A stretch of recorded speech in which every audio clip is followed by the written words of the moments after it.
Hello and welcome to the Liberal TV network. Today we are in Ganta City in Nimba County. Like we said, we know nobody do these things get around counties to really bring you life happenings, to also bring you human interest story. Most of our stories we bring is politics, education, economics, and you can name them. So today we are here and we will be talking to the general manager for the Van Academy in Nimba County. She will better introduce herself and tell us a bit as to how this institution actually came about. Good day, ma, and welcome to Liberal TV Network.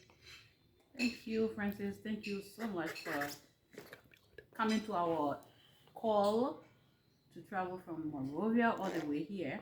I'm Sophie Pawan, the general manager for the Vine Academy in Ganta, and my co-founders are Mrs. Rama, Martha Rama, and Mrs. Rosalind Brown. So Rosalind Brown is the business manager. Mrs. Rama is the principal, and I'm the general manager. Many could be wondering, I live in Moserado and coming to the exterior part of Liberia, like Nimba, I to really come and I have this kind of foundation, especially a school. What actually motivated you to do so? Well, I grew up in Nimba. Martha Rama is from Nimba. I grew up here. I have all my establishment here. But it's not about growing up in Nimba. It's not just about Nimba. It's about the need.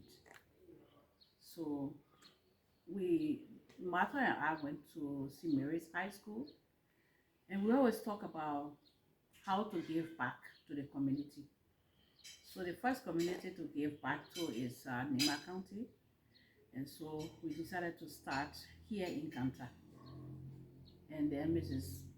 Rosalind Brown joined us, and our vision is to actually provide quality education in hard to reach areas like you saw. The community we have our school is just hard to reach, and so our vision is to plant schools in these areas so that children in these vulnerable communities or hard to reach communities can have access to quality education. So in terms of foundation, don't you mind telling your audience as to when you came into being, and also probably you can tell us some of the positive activity, positive gain, and also some of those challenges that you have faced since you came into being. Well, the Fine Academy actually started a couple of years ago, and we started our modern school construction here in Ganta, and there was an engineering firm with a contractor in Monrovia. I wish we had a time I would take you to the compound where we started from. We gave them money and they did not do the construction, so we shut down that side because the foundation is still incomplete. It's about 2 years now when we started the actual. So it's over 4 years since we started putting pen to paper and actual cash, and we just didn't know how to start. And so we found this school. My one of my daughters, Cecilia Pound Dix, is also related to the family you met today. And the old man was struggling with the school, so Cecilia introduced me to them and said, so they said, well, you take on the management of the school. So I called Mrs. Brown and Mrs. Rahman.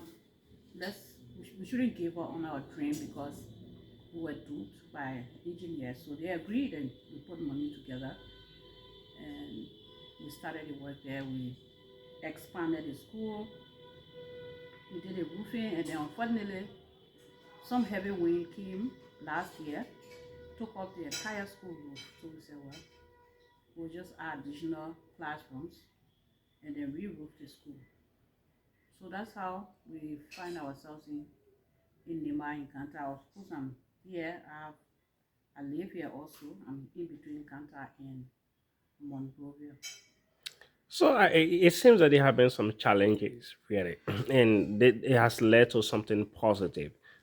people who are watching maybe might actually want to give in because this is education matter. So, in terms of operation, how do you actually carry on operation? Because you have your teachers, you have other staff on campus, and you have a lot of things to do. So, how do you actually manage to handle, I say, activities? So the three of us, Mrs. Rama is the academic person. She is actually working with the entire academic team. She's the other lady you saw, Mama Mati. She travels from Monrovia regularly to work with the principal on the ground, like the vice principal. But Mrs. Rama is the academic person. That's her area. Mrs. Brown is actually the business person. She does the networking and she connects us with, like you see, Teach for Liberia. She has a lot of entrepreneur behavior and ideas. So we keep connecting here and there. I am like the administrator, the general manager, the overseer of everything that is happening in the business, the academic, the logistics, and the working with the community, working with the PTA, working with the county authority. That's the role I'm playing, and also with the teachers on the ground and the parents. So maybe someone will want to actually help. So oh yes, this is humanitarian activities. How actually logistics are in the school. I don't know if you guys have sufficient chairs and how student well-being are actually. Well, it's a new school. Unfortunately, one of the challenges we faced was we started actual academic work during the elections year. A lot of parents have skepticism about even sending their kids to school, and they were back and forth.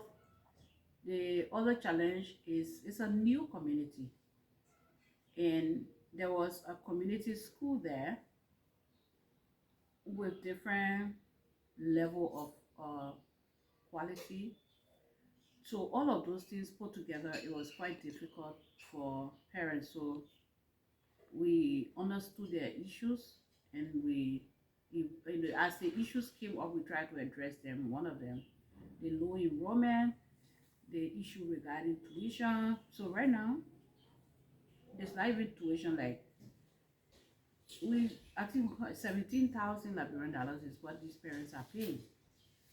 So we need chairs, we need desks, we need a lot of things for the school to operate. We are thinking about introducing school feeding. As you can see, the Yeah, they were area is exactly just I too was far. coming. The place is far. The kids, their parents really just don't have. You can tell from the community, and there are. We also want to create opportunity for children in other hard to reach areas.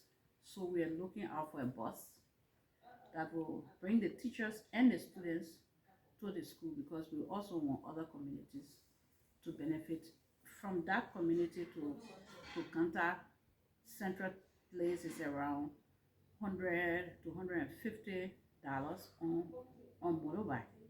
It's expensive, and there are parents around in other communities that want to come, but so we're trying to introduce a bus system to help the, the teachers who live far away and other children to have access to the school. So we need bus,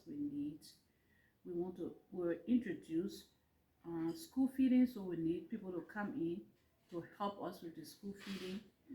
So we're also planning to, as an attachment to the school feeding, we're writing a proposal for a community agriculture project where, because majority of them are farmers, so if we need potato greens, then we buy from them, because we also want to strengthen the economic power of the parents.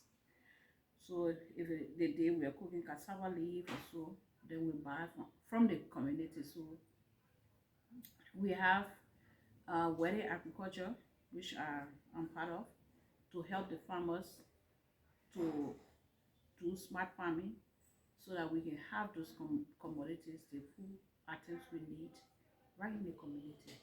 So for that, if there is any organization that wants to partner with us, we'll really be happy.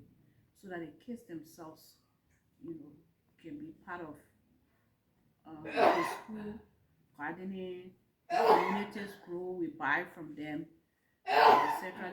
There's a swamp not far from the school that we've engaged.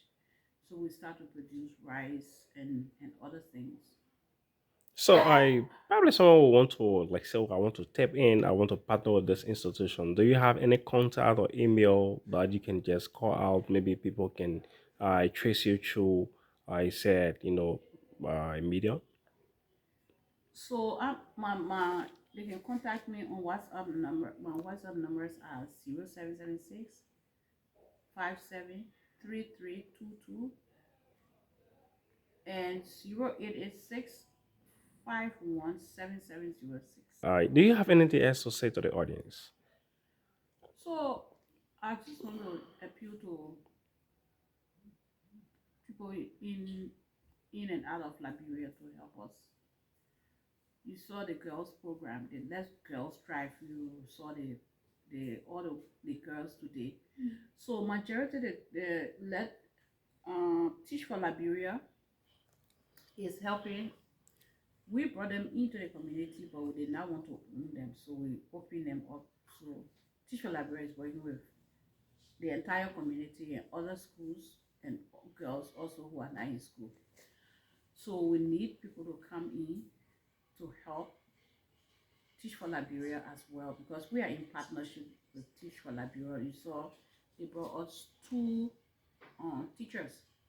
These teachers have bachelor's degree in education and they are supporting the academic component, the Let's Girls Thrive program, and the after school program. They are doing a lot. So we need people to help us to pay for scholarship fees for a lot of these Let Girls Thrive and the girls in our school, the students in our school. So if uh, philanthropic organizations or people pay tuition for some of these, it's going to help to cover the projects we have. It's going to help us to pay the teachers. We still need a lot of things. We need chairs, we need tables, we need anything that will make the school operational.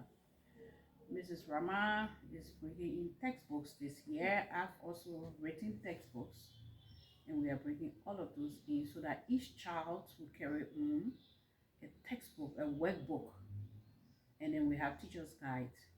So we are doing a lot, but we really need help. We need help with fans for the school. Living Water Liberia is helping us with borehole. We need to do the water tower, the toilets. We want to build a cafeteria, kitchen cafeteria. Like so today we were able to generate at least 85,000 Liberian dollars that will go towards that cafeteria construction in the kitchen. So the needs are enormous. We need sporting materials. We need a government to help us with teachers. There is this thing, oh God, well, you are private school, but see the community we find ourselves in. We are the ones paying these teachers for the entire year. We pay from our pocket, Mrs. Rahman, Mrs. Brown, and myself. But if the government can augment by maybe sending us 5 to 6 teachers, then we can put that money that we've been using for salary towards um, other things that we need. We have to do the science lab, we have to do the school library. So we have so much to do. You say your name again. My name is Sophie Talupawan, and I'm one of the co-founders for the Pioneer Academy in partnership. I have two other co-founders, like I said earlier, Rosalind Brown. I know Rosalind doesn't like for her name to be called, but please, Rosalind, forgive me today. And Dr. Mata Rahman. Mata is in Cameroon, and she's in between Liberia and Cameroon to help us start off the school because that's our area. So I'm Sophie Power. Okay, guys, thank you. And this is how we want to say goodbye. And you can like, comment, and share our Facebook page. Thank you so much. I'm Francis KD Couple coming to your live.